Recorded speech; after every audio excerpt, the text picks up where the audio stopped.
अस्सलाम वालेकुम। Drama star dang की कहानी अपने खिताम को पहुंचने वाली है और ऐसे लगता है कि बहुत जल्द इसकी सेकंड लास्ट एपिसोड नशर कर दी जाएगी। ज़किया अपने अंजाम को पहुंच चुकी है, जावेद हवालात में बंद है। अब बारी है शबाब की। मिशेल ने साफ साफ जवार शाह से कह दिया है कि अगर वो उससे शादी करना चाहता है तो उसलिए उसको शबाब को तलाक देनी पड़ेगी, जबकि शबाब को भी इस बात का अंदाजा हो चुका है कि मिशेल जवार शाह पर नजर रख के बैठी हुई है। वो उसे खुलेआम ऐलान करके कहती है कि जब एक औरत अपने घर को बचाने के लिए निकलती है तो उसके रास्ते में आने वाली हर रुकावट को वो रोनती हुई चली जाती है।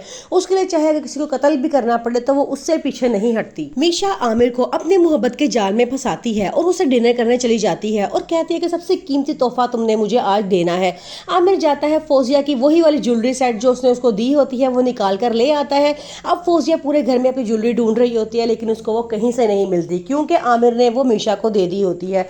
जब मीशा घर वापस आती है तो मीशा के हाथ में वो ज्वेलरी सेट देके फौजिया बहुत हैरान हो जाती है और कहती है तुम्हारे पास कहाँ से आई। तो आगे से मिशेल साफ बताती है कि ये मुझे आमिर ने गिफ्ट की है।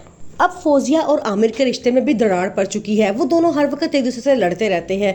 अब अगला वार शबाब है। मीशा चाहती है कि शबाब एक घर छोड़ के खुद ही चली जाए, लेकिन शबाब ऐसा नहीं चाहती। डॉक्टर नवीर निशा को फोन करता है और कहता है कि अब तुम्हारे पास वक्त बहुत कम रह गया है, तुमने अपने टारगेट बहुत जल्दी पूरे करो। मीशा आगे से कहती है कि आप फिक्र ना करें, एक एक करके मैं सबको अपने रास्ते से हटाती जा रही हूँ। अब बारी है शबाब की, जो पीछे से हटने के लिए तैयार नहीं है, लेकिन आप फिक्र ना करें, बहुत जल्द मैं इसको भी इसके अंजाम तक पहुंचा कर ही रहूंगी। जवार शाह और शबाब के दरमियान लड़ाइयाँ दिन ब दिन बढ़ती जा रही हैं। अब शबाब जवार शाह के दिल से पूरी तरह उतर चुकी है। जवार शाह कहता है कि अगर तुमने मेरी बहन को माफ़ कर दिया होता तो वो आज जिंदा होती, लेकिन तुम अब इस मकाम तक पहुंचने की जिम्मेदार खुद हो।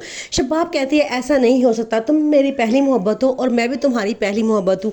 क्या हो गया है, तुम मुझे माफ़ कर दो। लेकिन जवार शाह कहता है कि अब हमारे दरमियान वो रिश्ता नहीं रहा है, तुम मेरे दिल से उतरती जा रही हो। जवार शाह मीशा से अपनी मोहब्बत का इकरार करता है और कहता है मैं तुम्हारे बगैर नहीं रह सकता। मीशा कहती है चलो ठीक है, मैं तुमसे शादी करने के लिए तैयार हूँ, लेकिन इस मकसद के लिए पहले तुम्हें शबाब को तलाक देनी पड़ेगी, क्योंकि वो मुझे यहाँ पे हरगिज नहीं रहने देगी। जवार शाह एकदम खामोश हो जाता है। जवार शाह शबाब को भी नहीं छोड़ना चाहता क्योंकि वो उसकी पहली मोहब्बत होती है, लेकिन अब मीशा का इसरार है कि उसको शबाब को तलाक देनी ही पड़ेगी। जवार शाह शबाब से कहता है कि हर वक्त तुम मेरे पीछे ही पड़ी रहती हो, तुम्हारी इतनी केयर से मेरा दम घुटता है।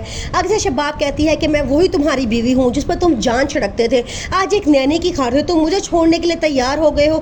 जवार शाह कहता है कि तुमने अपनी कदर मेरे दिल में खुद ही कम की है, काश तुम मेरी बहन को माफ़ कर देती और मेरी बहन आज जिंदा होती, लेकिन तुमने ऐसा नहीं किया। बेशक उसने तुम्हें मारने की प्लानिंग की थी, लेकिन तुम्हें मारा तो नहीं ना था, तुम बच तो गई थी ना, लेकिन मेरी बहन मर चुकी है। जावेद के साथ साथ अब वो फौजिया और आमिर को भी ठिकाने लगाने का इंतजाम कर लेती है। पुलिस जब कहती है कि इस सारी वारदात में जावेद अकेला नहीं था, कोई है जो उसके साथ है, तो वो सारा इल्ज़ाम फौजिया और आमिर पे लगा देती है।